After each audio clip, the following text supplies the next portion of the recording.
Hey Joe, my name is Jessie Hobson with CineDump.com. How are you doing today, Hey man? man, how's it going? Doing pretty good. Right off the bat, what was interesting about Bliss, it starts off with a disclaimer. I was curious, like, how did that happen?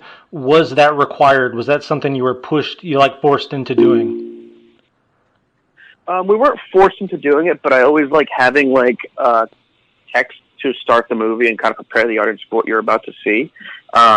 And we didn't actually really think about it until we were trying to cut a teaser to put out, and our distributor, because actually we were bought right after wrap production, so we were working with a distributor from pretty early on in the process, and they informed us that places like Apple.com won't run a trailer if it has all that strobing stuff in it, just because it could cause epileptic seizures. So then I thought, I do like having disclaimers at the beginning of the fucking movie, so maybe we should do an epileptic one.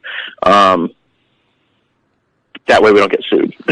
Yeah, So that's kind of where that came from. it was interesting to start it up and then that be your first entrance into the movie. Speaking of the intro, though, I really liked the credits, like with the paint and things like that. Can you talk a bit about how that was conceived and like where that idea came from? Yeah, I'm a big fan of I just love title sequences that are just kind of cool animations or cool little, not even, I don't want to say movies in themselves, but cool little prologues in themselves, stuff like Freaked, or from the 90s of Biodome, or Airheads, stuff like that, and or very Liquid Television-esque, like MTV interludes. So I thought that this would be a good place to do something like that, because I wanted optical titles, I wanted titles shot on 16 millimeter, I wanted the whole aesthetic to kind of be the same. And I have a buddy who's a really great painter, and we just did some tests, because I wanted to do something that felt alive. So we did some tests with paint dripping and paint being painted that was shot live, really high speed, really low frame rate, so it was high speed. And we kind of liked the results that we're getting, so we did a couple of them, and then R&D'd it from there, and then ended up doing the whole thing. So all those are shot in 16 in my living room at 4 frames a second, and we had these big speakers blaring, so I was blaring High on Fire, and they were against the ground, so that the speakers caused the DJ lights to change color and cause the paint to run. So it's actually optical titles that are being animated almost by metal riffs, if that makes sense. So it kind of has a really cool aesthetic when you watch it. That's crazy, yeah, and I liked the inclusion of that in the trailers as well. It kind of made me excited about the film without giving away too much of the narrative. Speaking of that, though, kind of it got me ready. The trailer got me in the right mindset for this movie, as well as that introduction. As a filmmaker, how do you do that with your cast? This movie is pretty intense, and I know you work with a lot of these guys, in other projects. But how do you keep them on task, and how do you keep them in that dark mindset? Well, I mean, the script, I spell a lot of that stuff on the script, so they kind of know what they're getting into, and I'll have the main cast members watch certain movies. With Dora, I had her I gave her a big playlist of stuff to listen to, gave her I ordered a bunch of movies to watch, and she was essentially playing me, which she, started to realize and came to find out as we were hanging out before we shot. So, I think that she used that and kind of assimilated herself to me a little bit, and that's how she prepared herself, just hanging out with me and watching and listening to all the shit that I have to do. My crew members, I think they know what they're in for, but this one was a little different. We were in 120-degree rooms all night. That basically turned everybody into vampires, because the entire movie was shot in overnight, so there was no, daytime shoots. Any of our daytime footage we'd shoot at the start of the day before it got dark. So turned everybody into vampires, made them listen to a lot of riffy stoner metal and watch some fucked up movies, and hope for the best. That's really interesting that you mentioned that she was Dora was actually playing kind of a version of you, because based on I've seen your catalog, and I thought that this was your most personal film. Outside of the obvious, where did this story come from? Where did you find inspiration to I guess how did you create what we saw like on screen? Well, that's kind of like a cinematic version of, I guess, what I was kind of going through when I wrote it. I had a lot of shit happen to me since my last movie in my personal life, and I couldn't, for the life of me, write anything that I could get made. And I was really going broke, and I was drinking a lot, and I was doing a lot of DMT, and I just wanted to. I was like, you know what, fuck this. I'm going to start over. I'm just going to make another small movie, and I'm just going to fucking throw everything against the wall, and I'm gonna, make the hardest fucking movie I can. I'm gonna make something that's unlike anything else that's out there, and I'm also gonna put all this shit on screen because hopefully it'll be a little cathartic. And I did that. I made it a female painter instead of a male screenwriter just to make it a little more interesting. But that's essentially kind of where it came from. I had fired my agents right before I wrote it, so there's a lot of problems with agencies in there and people taking money, making lots of money off of all the fucking hard work of artists, and significant others not understanding the importance of the art. I went through that shit. Like, it was just, my ex-girlfriends are gonna have a field day watching the movie, I'll say that. I will say you definitely made painting interesting. Like, looking at that from my perspective, like as the audience, I thought that was a feat in itself. You mentioned Dora, and I was when casting Desi, was she what you had in mind, or was that like what was that process like? Look, I didn't have anybody in mind at all. I just knew the kind of attitude and charisma that I wanted to come to it. And I was actually watching, I was watching Bad Lieutenant a lot, the Abel Ferrara movie, and I love how electric Harvey Keitel is in that movie. Just, he's like this abrasive motherfucker, but like he's so magnetic, and I kind of wanted somebody like that. And Dora came in, and not only does she have like the great physical presence that's gonna fill a movie frame, like with her hair and just her eyes and the way that she photographs, like, she doesn't really look like a lot of other actresses, which is something that stuck out to me a lot. I very much so did not want Desi to be like an LA fucking platinum blonde model looking chick, or she needed to be somebody who was tough and cool and looked real.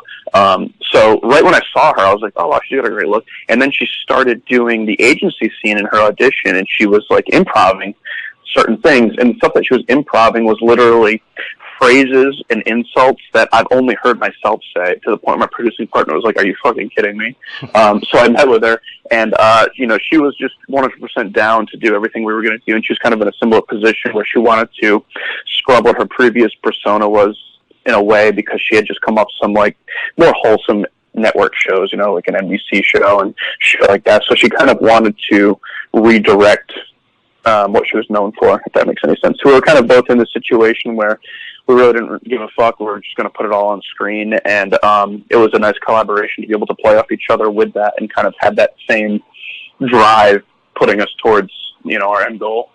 Did she bring improv like to the set? Like, did you guys stray from the script ultimately, or was pretty much what you had written down? Yeah, kind of a mix. I'm really loose with actors. I'll write dialogue. There'll be some specific things where it's like, no, you're not fucking changing that.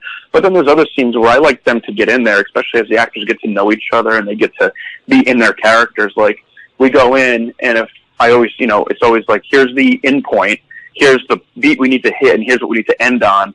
If we can stay in those reins, let's bounce off each other, and I'll come up with, like, and then they'll start bouncing off each other, and then I'll come up with stuff. So it's not like it's a Judd Apatow movie, but I'm also not like, say every fucking word that's in here. Yeah. That's how it's going to be. It's kind of a mix, and I feel like, and if the improv's not working, or like the kind of naturalistic feeling's not working, it's like, all right, well, we'll stick to the script, and if the script's not working, then let's all work together and figure something out. So I like to be loose like that, because I think that actors are so important, and if they really get a character, they can bring it to life in ways that I wasn't able to really manage sitting at my kitchen table writing the script. So it's a collaboration when you're on the floor, and I like having extremely talented people to do that with.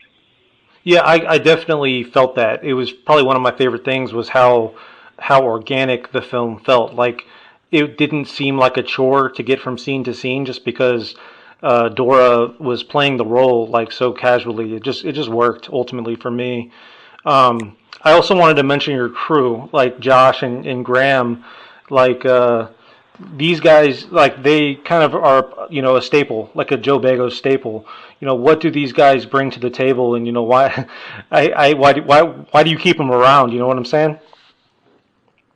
Yeah, well, for me, I just want to keep working with the same people because, I mean, I love making movies, and when you can do it with your friends and all have fun, it's the best. And if you get talented friends who are good at what they do, they're part of the movies that I make. So if you like my movies, I feel like they're a part of it, and I just want to keep on making stuff with those guys. And Josh has been like my best friend for 20 years. We went to high school together and moved out to LA together and all that stuff. So I mean, unless we have some sort of major falling out, I think he'll continue to produce and edit and act in, almost everything that I do.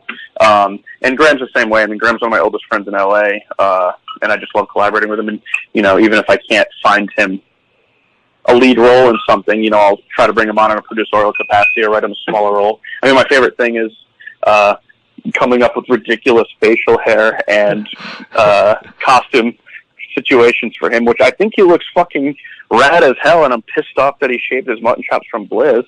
So I forced him to grow them back for VFW. Yeah, he looked a little different in Bliss, and like his role, I wasn't exactly sure if he was gonna fit, but once he gets like attacked and once he's put in that position, he fit right in. It was magic.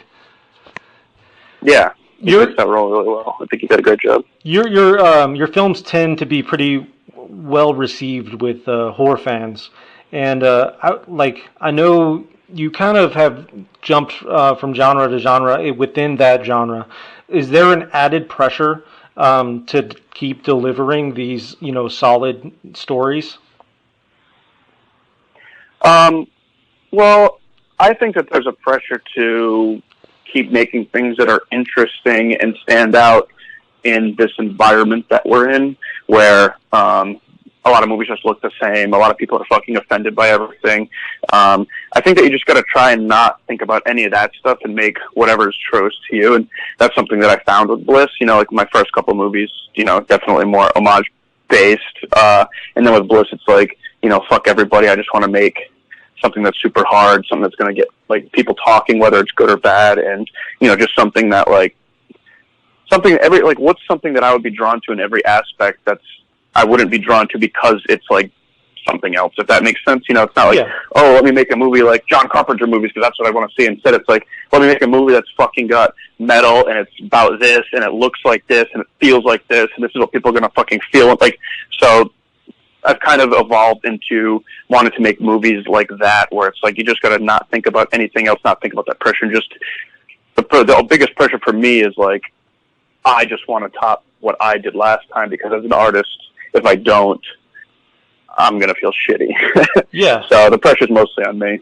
And, I found with Bliss, I was just like, oh, fuck everybody. I'm just going to make this really hard movie. And I actually thought that I was like bracing myself for people just to give me so much shit for it. But it's definitely my most well-received movie. And to be honest, most of the shit that I'm getting is from guys who are saying that the movie's not, that it's like male gaze the movie. And then, however, a lot of females and a lot of female artists are especially saying that, this is the fucking best representation of artistry I've seen, of a painter, this and that. So, the reception, thankfully, people are getting what I was trying to do, and it's nowhere near as negative as I thought, and it's by far the best reception I've gotten for a movie, so that just makes me want to keep doing that. And it's like, do not think about fucking anything but yourself when you make this movie, and there will be people who want to see that. So, yeah, if I learned anything, that's what I learned on this movie. That's awesome, man. I'm curious about the ending, and I don't want to spoil it, but were there any alternate ideas on how to end it, or was this the ending from the beginning? That was the ending from the beginning, although there was 2 scenes scripted and shot. A scene that opens the movie without Desi, and a scene that ends the movie without Desi, that were going to be like a prologue and an epilogue that we shot, and then they just didn't work. And it's like, I want to end the movie on Desi's face. I want to start the movie on Desi's face and end the movie on Desi's face. It's her fucking story. So, yeah, that was the only real change. Yeah, I like that. It's like bookends. Yeah. So there's a 35 millimeter print of Bliss being shown alongside the premiere of VFW at Fantastic Fest. What can you tell people about? What can we say about VFW? I want to get people excited about this kind of dual Joe Begos screening. Yeah. Well, we just finished VFW a few days ago, end of last week. So really, nobody's seen it at all besides the people involved. But I had to start doing press for it, so there's a feature being written, and this guy was the first one to watch it, who wasn't involved in the movie I talked to yesterday. And his best description of it, which I hadn't thought about or heard, as he said, is Assault on Precinct 13 meets street trash, which I guess that I'll take that. So it's a neon-soaked, really sleazy Vietnam vet versus mutant punk movie. It's just a white-knuckle fucking, straightforward exploitation movie. So it'll be an interesting. It's funny because I feel like Bliss and VFW are both midnight movies, but now that they're both playing festivals at the same time, it's like, well, fuck, which one's more of a midnight movie because we can't play them both at midnight. So VFW's, Bliss is going to be the midnight one. VFW is going to be before that. So it's a nice little. I think that's the way to go. Double dose of Begos. I also read that it was announced today, actually, that RLJE Films acquired the North American rights. Dallas Saunier from CineState, he kind of negotiated the deal. What's it like working he's our with? Producer. Yeah, he's the kind of the face behind CineState and Fangoria. Like, what was it like working with those guys? They were really cool. They just. They kind of let me do my thing, really. The weirdest thing about the whole entire process was that I didn't write the script, which took me a little while to wrap my head around. And also, the fact that it's by far my biggest budgeted movie, and it's also the least amount of days I've ever had to shoot a movie. So, and also the budget's really not as big as you'd think. It's under $1 million. So, but we made it look a lot bigger, and it's fucking cool. Yeah, I was actually one of the extras on set, and I'm very, very excited. And I live in Houston, and I can tell you, everyone in Houston, Dallas, and Austin are all very, very excited. Fuck yeah. Fuck yeah, man. All right, well, again, my name is Jessie Hobson with CineDump.com. We let the doers know how you're doing, and Joe Begos, you're doing just fine, man. I appreciate your time. And I will probably see you in Austin, buddy. All right, cool.